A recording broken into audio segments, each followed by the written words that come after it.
Bussy, Emeka is loyal to me. He's not seeing other ladies. He's an open book.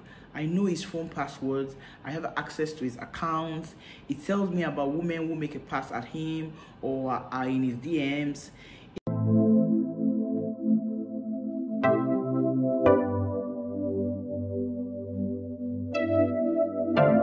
So it's another Friday and you're welcome to Life Stories with Bussy. I trust your week has been good. Mine has been, I think, interesting.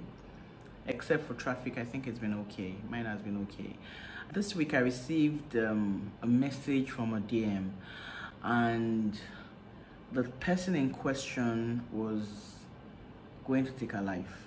She said gone through so much and that she was tired, and then she said she wanted to take her life. She had planned that she was going to do that immediately after her brother's wedding.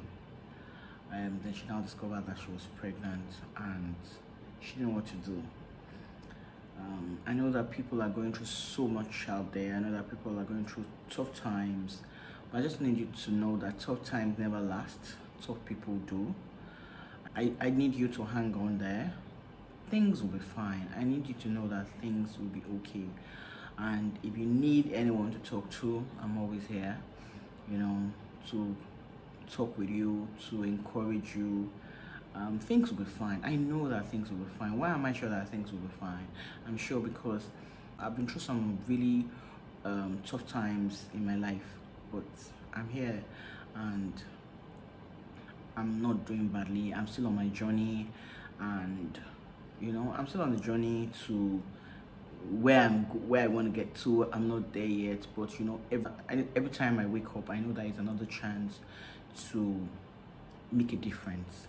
So don't be overwhelmed. Don't feel overwhelmed by the pressure. I know that it can be tough. I know I've been through some ish, so I know that it can be tough, but just keep on holding on. Keep on holding on.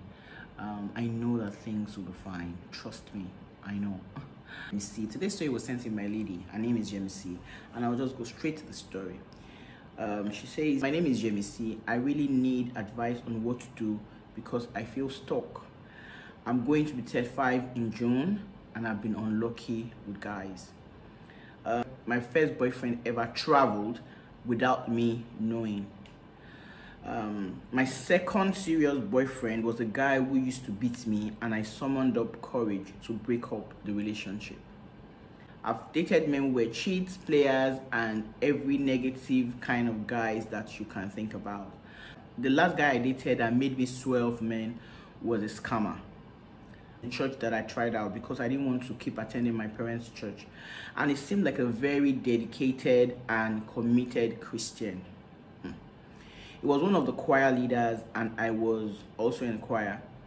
He became my friend, and he wanted to date me, but I told him that we should keep trying to be friends. He seemed like a great guy until he started coming up with stories of financial issues. He was always expecting money which never came, and I always had to bail him out. I had a well-paying job, and I didn't mind initially. The sums of money it was asking for went from hundreds to thousands to millions. He wanted to pay for his rent once. I loaned him 1 million. At a point, it was 1.5 million that he needed to have the money that he wanted to use to buy a car. I didn't have the 1.5 million, but he begged that I should help him to procure a loan, which I did on the strength of my salary account. All this money he never paid back. There was a time I needed 200,000 naira to add to my fees for my masters, but my salaries hadn't been paid. So he got a payment of 1 million naira for a job that he did. Actually, his first payment I really knew about because I got the contract for him, and the payment was made to my own account. So I told him to loan me 200,000 naira, and this guy started schooling me on financial management. Someone that was owing me close to 4 million, and for the first time I had asked for a loan of 200k, and he started all the lectures. I was so angry. I sent him 500,000, and I told him that I had started deducting the money that he was owing me. There was no insult I didn't get from him. He reported me to anyone that cared to listen. It even out the fact that it was owing me. I left the church because of him. 3 years ago, I met Emeka. We met at a party. The zip of my dress went bad and it was at my back. He offered me his jacket. We sat on the same table and that was how we started talking. I really enjoyed his company. Emeka is the life of the party and it's quite a witty one. We exchanged numbers and we would talk from time to time.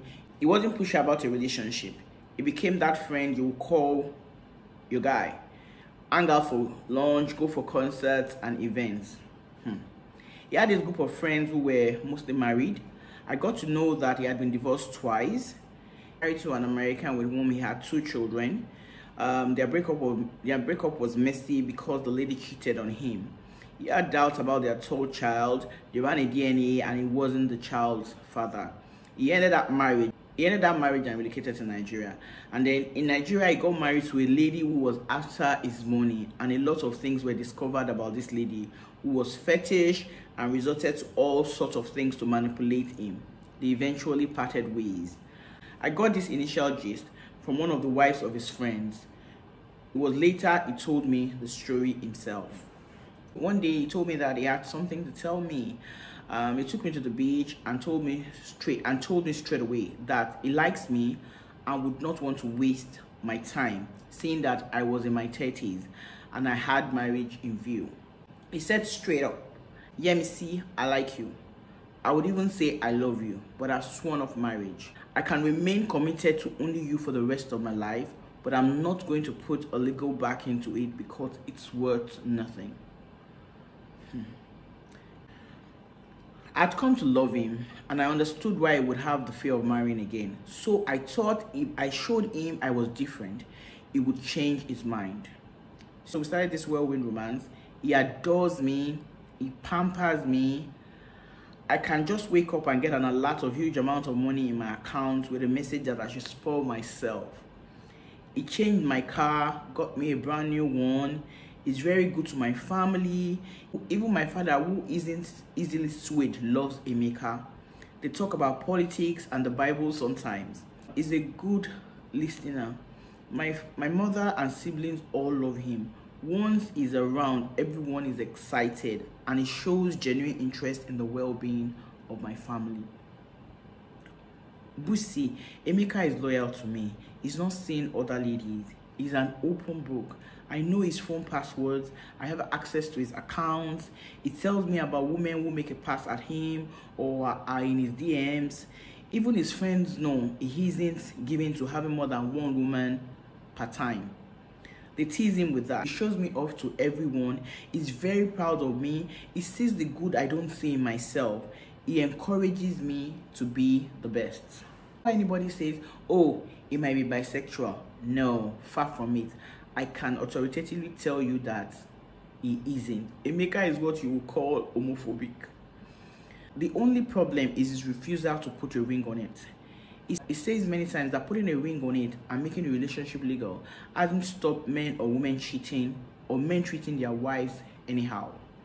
He gave an example of some of his friends who have beautiful wives and are still cheating. He said so many times that he's committed to our relationship as long as I am, but that's not enough for me. Late last year, I got pregnant. He didn't know, and I didn't want to be referred to as a baby mama, so I got rid of it. My parents must not hear of it. They are very particular about me marrying well. My father is a pastor in his church. Anyway, he later learned about me getting rid of the pregnancy, and he wasn't happy with the decision that I took. He told me he didn't mind being a father again, and I told him I don't want to be a baby mama. He said I could move in with him as his partner and we have children. I was angry with him because I felt it was selfish of him to expect me to have his child and not make me his wife. I told him he didn't love me enough to take a risk on me. He said it sounded like I'm twisting to him and that's why he laid his cards on the table from the beginning. He said he knows children come from relationship, whether planned or not, and he has set up a trust fund for all his children. I begged him to see a therapist so that he can heal from the past hurt, but he has told me many times he doesn't need a therapist. He said that he had seen a therapist when his first relationship ended, and as far as he's concerned, is healed from the previous hurts. Now, even if I consider his request of being his partner, he has two other sisters who believe I'm not suitable for their brother. Emeka knows how they can be and he's told me to ignore them many times. How would those ones treat me? Imagine something bad happened to him, God forbid. What power do I have against them? If he has refused to marry me, despite how much he knows I feel about marriage, doesn't that mean that he doesn't love me enough? How do I tell my parents this? They have been asking questions, but I don't even know what to tell them. One of my ex wants to come back to my life and he's proposing marriage. He's very serious about it, but I don't even know. I'm 35 and I want to settle down and build a home. What do you think I should do? What do you think I should do? Yemisi, you seem to be like in a tight corner, but let me say I'm going to say 3 things and then I'll leave it to the viewers to, maybe say something different if they feel differently. First of all, marriage isn't what it is, values are different. If we cannot agree on some certain things, then there's no point, because the values that you have is the values that your children are going to imbibe. So if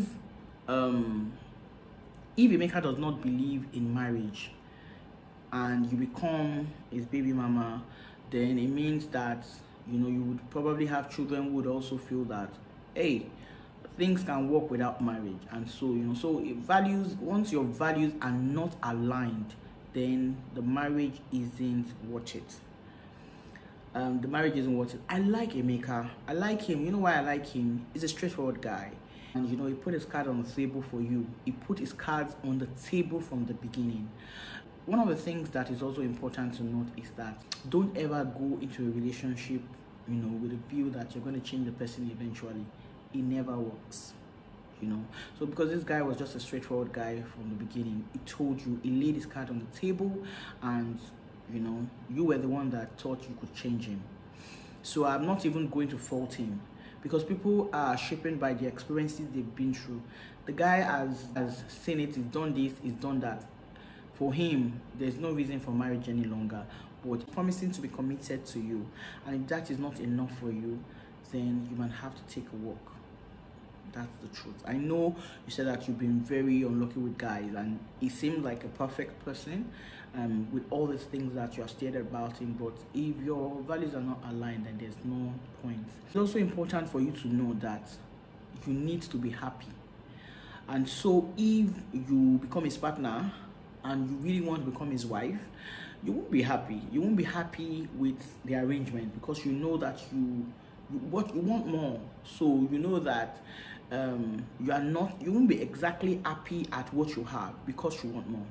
So and once you're not happy, it's going to affect everything. So your happiness is critical. You need to know what makes you happy. And if being his partner will not make you happy, marriage is what you want, then there's no point going into this relationship. There's no point taking this relationship further. And then the last thing I would say is, now the ex that you said came back, I don't know where this particular ex falls in the blanket that you have given, the list of guys that you have given that you have dated. I don't know whether it's the cheat, I don't know whether it's the abuser or what. But what is important is, please do not let the guy be the fallback guy. Don't let your age and society pressurize you. Yes, you're 35, but it's not a national crisis.